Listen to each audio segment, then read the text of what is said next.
Siku chache baada ya mwenyekiti wa Tume ya Rais ya kutathmini maboresho ya mfumo wa kodi nchini, Ombeni Sefue kuwasilisha mapendekezo ikiwemo matumizi ya kamera za uangalizi CCTV katika mawasiliano kati ya maafisa wa kodi na walipa kodi, ufafanuzi umetolewa na Mamlaka ya Mapato Tanzania. Akizungumza na Ayo TV, meneja elimu kwa mlipa kodi wa TRA, Paul Walalaze, amesema baadhi ya mapendekezo yaliyowasilishwa tayari yameanza kufanyiwa kazi, hususan yale yanayohusu uboreshaji wa mifumo ya kisasa ya ukusanyaji wa kodi. Mimi natumika Ndabana, hizi ni ripoti zaidi. Jina langu ni CPA Paul John Walalaze, ni meneja elimu kwa mlipa kodi Mamlaka ya Mapato Tanzania. TRA tumepewa jukumu kubwa la kuhakikisha kwamba tunasimamia sheria zote za kodi, na kodi hizi zinakusanywa kwa ajili ya maendeleo ya nchi yetu.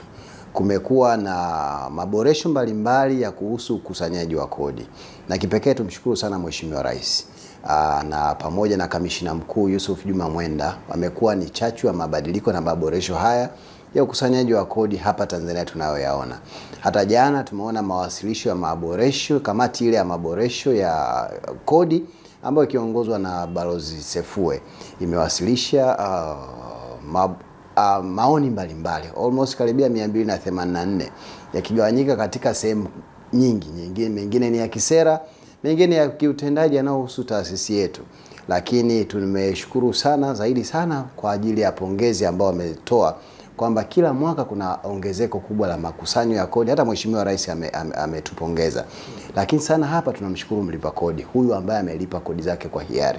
Ukiangalia katika maoni mapendekezo yale ambayo yametolewa, mengi unakuta tayari tumeshaanza kuyafanyia kazi. Na yote haya ni kuenda na maelekezo ya Mheshimiwa Rais. Lesa ile la kusema mifumo isomane. Mifumo yetu ya kodi mwanzoni ilikuwa sio rafiki sana kwa huyu mlipa kodi. Ilikuwa mfano unakuwa na tini moja, password nyingi.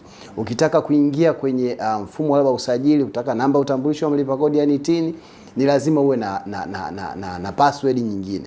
Leseni ya udereva imeisha, uwe na password. Makadirio ya kodi, mawasilisho ya return, kila sehemu kulikuwa kuna ugumu wake. Baada ya uzinduzi wa ile tarehe 9, uzinduzi wa huu mfumo wa IDRAS umekuwa ni mojawapo na chachu na kiu ya kutibu haya matatizo mengine ambayo yalikuwepo huko awali.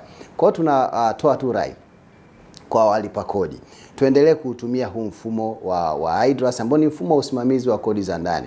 Mfumo huu umekuwa ni rafiki. Na hata jana kwenye Balozi Sefue amesema mengi ya haya yameshaanza kufanyiwa kazi. Kwa hiyo tunaamini kwamba haya maboresho mfumo mzima wa ukusanyaji kodi ndio haya maendeleo tutakayoyapata. Sababu kodi zetu hizi tunazolipa, shule zitaboreshwa, vituo vya afya, barabara, miundombinu ya kina aina. Mheshimiwa Rais amesema jana, hata ukisema utembeze bakuli, hakuna mtu wa kukuwekea kwenye ile bakuli. Ni sisi wenyewe, mimi na wewe. Ukiona watoto wanasoma bure, ukiona shule zinajengwa, ambulance zinanunuliwa, jipige kifua kwamba ile nini ni kodi yangu. Na ndugu mtangazaji, kila mmoja ana nafasi ya kulijenga taifa. Hata kama hauna biashara, wewe dai receipt. Na ndio maana sasa hivi mfumo wa utoaji wa receipt imetolewa kwenye mapendekezo pale kwamba kuna malalamiko ambayo yalikuwa kuhusu hizi mashine za EFD. Lakini sasa hivi kwa kuintegrate na huu mfumo wa IDRAS, utoaji wa receipt utakuwa ni rahisi sana. Wewe una mfumo wako unaotumia, unganisha tu na IDRAS, receipt utatoa bila shida. Na zaidi sana Rais amegusia kuhusu upande wa forodha. Kulikuwa kuna shida kidogo mwanzoni, lakini sasa hivi baada ya kuja kuboresha mfumo wa tunaita wa TANSIS wa uondoshaji mizigo katika maeneo ya forodha, makusanyo ya kodi haya ndio yataongezeka. Ukiangalia mwaka huu tuna lengo la kukusanya almost karibia trilioni 36 na bajeti ya serikali ni trilioni 56. Ni zaidi ya 64-65 ya thamani ya bajeti. Kwa hizo tutazipata wapi? Ni haya maboresho yanayotokea kila siku. Na Bunge la Jamhuri ya Muungano wa Tanzania kila mwaka linafanya maboresho ya hizi sheria za kodi. TRA sisi kama mimi ambao natoka idara ya elimu kwa mlipa kodi na mawasiliano, tutahakikisha wananchi wanaelimishwa. Hata jana kwenye kamati kamati imetoa mapendekezo.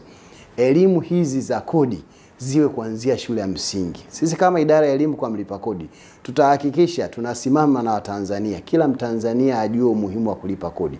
Tuanzie kwa wale watoto wakiwa shule ya msingi hadi wakiwa watu wazima, mtu atajua umuhimu wa kulipa kodi. Sisi idara ya elimu kwa mlipa kodi tuna mazoezi mbalimbali ambayo tunayoendesha. Tuna zoezi ya elimu ya kodi mlango kwa mlango kuwafikia wafanyabiashara. Kumbuka kwamba tukialika zile semina sio wote wanaokuja, na ndio maana tukaamua kuwafuata katika maeneo ya biashara. Tuna zoezi letu la kulea vilabu vya kodi katika kuanzia ngazi ya sekondari. Tutahakikisha kwamba yale mapendekezo ambayo yametolewa tunaenda kuyafanyia kazi. Na uzuri sasa hivi capacity tunayo. Mwanzoni tulikuwa hatuna watumishi wa kutosha. Mheshimiwa Rais ametusaidia, tumeenda kuwa sasa hivi na watumishi wa kutosha na hata vitendea kazi. Juzi tumezindua magari yale almost karibia 72 yote ya kwenda kusaidia kusanya kodi. Lakini magari matano yale ni zile tunaita ofisi zinazotembea kukufikia wewe mwananchi ambao uko Masasi, uko na Ndanga, uko na Kapanya. Tutakufikia kuhakikisha kwamba tunakupa elimu, unalipa kodi, tunashawishiana. Tanzania hii haiwezi kujengwa na mwingine isipokuwa mimi na wewe. Naam, moja kati ya vitu pia ambavyo vimegusiwa katika ripoti hiyo ni kwamba matumizi ama uwepo wa CCTV kamera kati ya afisa wa TRA pamoja na mlipa kodi. Je, ni miongoni mwa maboresho ambayo mlianza ama hili mmelibebaje? Kwamba niseme tu ni moja hapo ya maboresho. Ukiangalia mfumo huu wa IDRAS, mwanzoni mtu kuwasilisha makadirio yako lazima ufike TRA.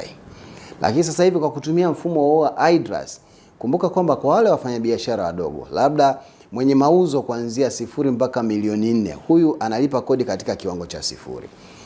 Mauzo yakishakuwa milioni 4 kwenda milioni 7, nasema ni mauzo sio mtaji, mtu analipa kodi katika kiwango cha 100,000, na hiyo 100,000 utailipa kwa awamu. Mauzo yakiwa kuanzia milioni 7 kwenda 11 itakuwa 250,000 kwa mwaka mzima. Yakishafika zaidi ya milioni 11 kuendelea mpaka milioni 100 kwenda milioni 100, huyu atalipa 3.5% ya yale mauzo yake. Ukiangalia mtu unaweza ukafanya assessment. Zamani ilikuwa mfumo wa kodi ulikuwa hauwezi kutabirika. Unatoka nyumbani unaenda TRA kwa ajili ya kuwasilisha makadirio yako, lakini huwezi kujua kodi yako itakuwa kiasi gani. Lakini sasa hivi mimi ni mfanya biashara, naendesha bajaji, naendesha taksi, naendesha daladala, najua kabisa nikiingia kwenye mfumo kodi yangu ni kiasi hiki. Mimi ninaguta, najua kodi yangu kwa mwaka ni 120,000. Kwa hiyo hapa hata ile kukutana kati ya mlipa kodi na afisa wa TRA itapungua pakubwa, na ndio maana hata maoni ya kamati wakasema kwamba basi wakikutana kuwe na CCTV kamera. Lakini ndugu mtangazaji, nataka tu useme kwamba hile ni kuweka tu wazi kwamba ni kitu gani ambacho kinajadiliwa pale, isiye katokea kwamba kuna mazingira ya rushwa yanajengwa. Lakini vyote hivi mifumo ndio itakaotusaidia. Hata ukaguzi umetoa jana kwamba ukaguzi utakaofanyika ufanyike kielektroniki. Unajua kwa sababu gani? Mimi nina mauzo yangu nitatoa receipt, nina manunuzi yangu nitadai receipt. Kwa hiyo ni rahisi hata ukaguzi kufanyika kielektroniki. Utakutana tu na afisa wa TRA, inawezekana hata kusaini ile note of discussion ikasainiwa kielektroniki. Kwa hata kukutana na mlipa kodi inawezekana ikawa ni rare cases. Lakini madawati ambayo kamishna mkuu ameyaunda ya kusaidia biashara, kukuza biashara, haya ndio watakaotumika pia kusaidia kuelimisha walipa kodi. Si lazima uje TRA kwa ajili ya kufuata huduma hizi zinapatikana kwenye mtandao. Pengine maboresho ya mifumo hii inaweza sasa ikawa chachu ya kuondoa hofu kwa wananchi ama mlipa kodi. Maana mwanzo ilikuwa mtu akisikia TRA yao wanafunga duka na kimbia TRA yao, basi ana hofu kwamba kodi hivi na hivi. Uzuri idara yetu ya elimu kwa mlipa kodi na mawasiliano, jukumu moja hapo ambayo imepewa ni kuhakikisha inalinda taswira ya mamlaka ya mapato. Na taswira yenyewe ni nini? Na ndio maana kila sehemu kunapotokea mabadiliko yoyote, tuna kipindi tunakiita budgetary changes. Tunaenda kuwaelimisha wananchi kuhusu haya mabadiliko. Zamani ilikuwa mfano kama kuna mabadiliko yametokea, TRA inawezekana ilikuwa wanachukua muda mrefu kwenda kuwaelimisha wananchi. Lakini sasa hivi kukiwa na changes zote, kukiwa na mabadiliko yote, tunawafikia wananchi kwa njia ambayo ni rahisi. Njia ya kimtandao, njia ya kuwafikia wao kwa kutumia semina na majukwaa mbalimbali na maadhimisho mbalimbali, kuwaelimisha kuhusu hayo mabadiliko. Ndio maana hata ikitokea mabadiliko yoyote, sio rahisi mtu kuanza kupata shida. Na uzuri hata kwenye kamati jana wamesema taasisi hizi ambazo nyingine zinazosaidia katika huduma mbalimbali hapa nchini na zenyewe zifanyiwe maboresho. Kwa hiyo tunachoamini kwamba ndio maana sehemu nyingine unakuta wanasema TRA imepita, kumbe sio TRA, labda ni taasisi nyingine. TRA tokea mwaka 2019 tumekatazwa kufunga biashara za walipa kodi, na ndio maana ukiona hivyo, toa taarifa ndani ya Mamlaka ya Mapato Tanzania. Kuna wengine labda ni matapeli, lakini TRA sasa hivi tumeweka huduma mbele, na ndio maana haya maboresho. Ukiangalia tuna clean sheet miaka 2 mfululizo. Clean sheet maana yake kila mwezi tumeweza kuvuka malengo hadi ile lengo la mwaka.